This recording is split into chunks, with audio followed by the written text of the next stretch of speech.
পুজোর ডালা হাতে নিয়ে লাইনে দাঁড়িয়ে পড়েছিলাম। প্রচুর ভিড় হয়েছিল সেদিন। মনে হয় প্রত্যেক দিনই এরকমই ভিড় হয়, বিশেষ করে শনি মঙ্গলবার দিন বা অমাবস্যার দিনগুলিতে আরো বেশি মানুষের আগমন হয়। শেষ প্রান্ত থেকে লাইন দিয়েও কে একবার দু চোখ ভরে দেখার জন্য প্রবল আশা ছিল। আমি নই, আমার মতো অনেক মানুষই লাইনে সমাগত ছিল, আর সবারই উদ্দেশ্য ছিল জয় মা তারার একবার দর্শন।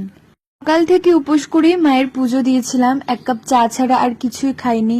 ক্লান্ত হলেও যখন মাকে দু চোখ ভরে দেখলাম, মনে এক অদ্ভুত শান্তি অনুভূত হলো, যা হয়তো ভাষায় প্রকাশ করা যাবে না। এটা হচ্ছে মায়ের চাতাল, এখান থেকেও মানুষ পুজো দিচ্ছিল। আমরা প্রায় 5 ঘন্টা লাইনে দাঁড়িয়ে মাকে খুব কাছ থেকে দর্শন করেছিলাম।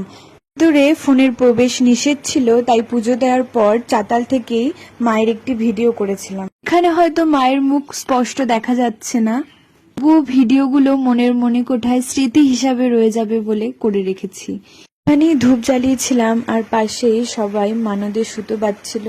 সব শেষে একটি হোটেলে খাওয়া দাওয়া করে 5:30টায় কাঞ্চনজঙ্ঘা এক্সপ্রেস ধরে এসেছিলাম বর্ধমানে। আমরা একদিনের মধ্যেই ট্যুরটি কমপ্লিট করেছিলাম। ভিডিওটা ভালো লাগলে please like and subscribe my channel.